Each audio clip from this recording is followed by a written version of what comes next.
Hello, friends, and welcome to the second session of my experience in treating coughs.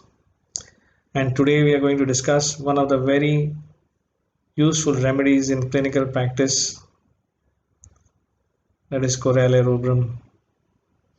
I've used it immensely, and it has actually given me a lot of success in my practice when I've used Corella rubrum the way I've understood it. And today I'm again only sharing the clinical experience, what I've seen in my practice for Corella rubrum. A lot is written about it in the books, and I agree to whatever they have written is perfectly true. But what I am seeing clinically every time, and what has helped me each and every time, is what I am going to share with you. So, how do I see Corella rubrum cough? When a patient comes and when he starts telling the history, many times you will see in the history that he has an increased sensitivity to cold air, or for that matter, the inspired air. When he inspires, it feels cold, which will sound somewhat like Rumex. The patient of Rumex also speaks about when he inspires cold air, he gets an irritation in the throat, especially at the bifurcation of the trachea, and he starts coughing. Rumex people, which I clinically see as the cough when they say I have a morning and an evening aggravation, especially at the time the winter is just changing. And that is a time when mornings you have slight coldness in the air, and evenings also, as it starts becoming cooler, these people start coughing. So that is the time when they inspire a cold air which triggers the cough. And the rest is a story which you all know about Brumix. But in Coralla rubrum, apart from the increased sensitivity to cold air, what we always read, it is the kind of whooping cough, a spasmodic cough. It is as if two spasms run into one each other. This is good to read, but clinically, how do you see that? Clinically, it is equated to something like a minute gun cough. Now, minute gun now is a history, but previously, minute gun was a gun where there used to be a siren first. And after the siren, it used to fire in rapid successions, around maybe 600 or 1000 rounds in few seconds.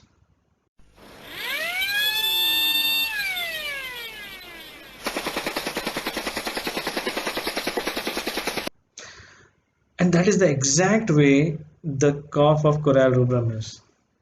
The patient has a kind of smoothing or suffocative sensation when it starts with, especially on inspiration. It will come something like this,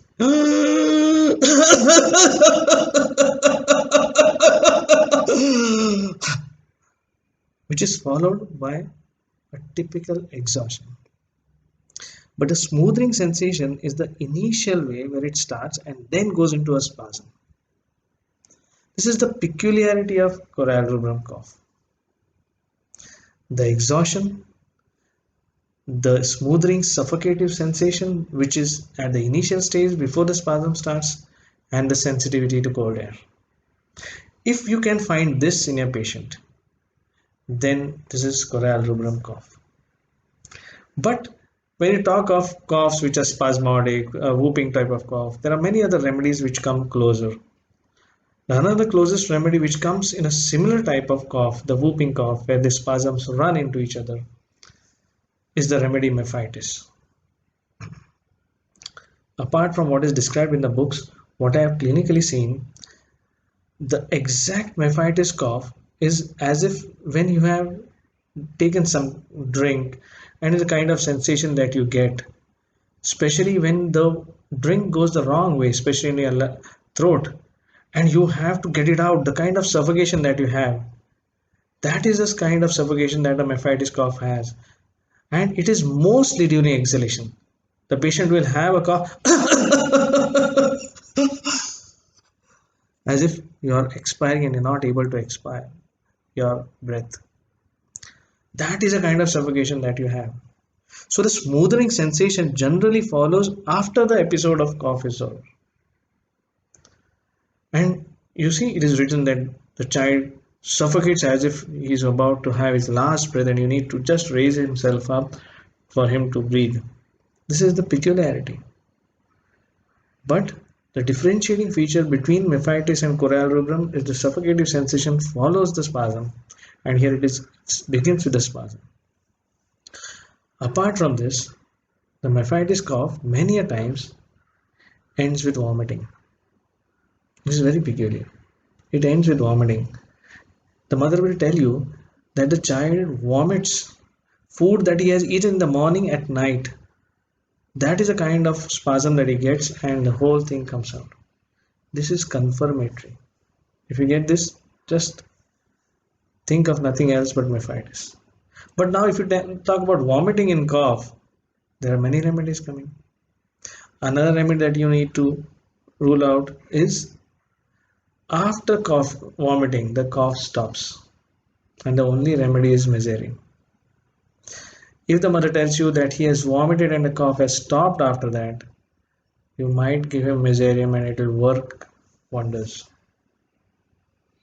One of the another common remedies that generally comes for differentiation clinically, especially when you are actually between these coughs, Mephaitis and Coral rubrum, is the remedy Sticta. But for Sticta, clinically for me to rule out only just two more symptoms. One is the profuse lacrimation which the patient has. Lacrimation, the splitting headaches are very peculiar symptoms of Sticta. If these are there together, then I will always think of Sticta first. So, what we discussed today is about Coral rubrum and Sticta and Mephaitis, Rheumex. These are the remedies which have a kind of cough which may go similar.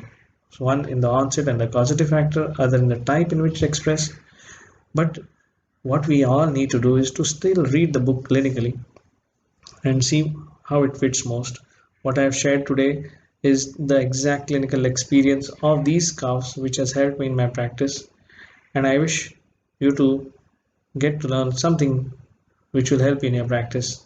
So happy prescribing for cough till we meet with the next remedy for your coughs. Bye.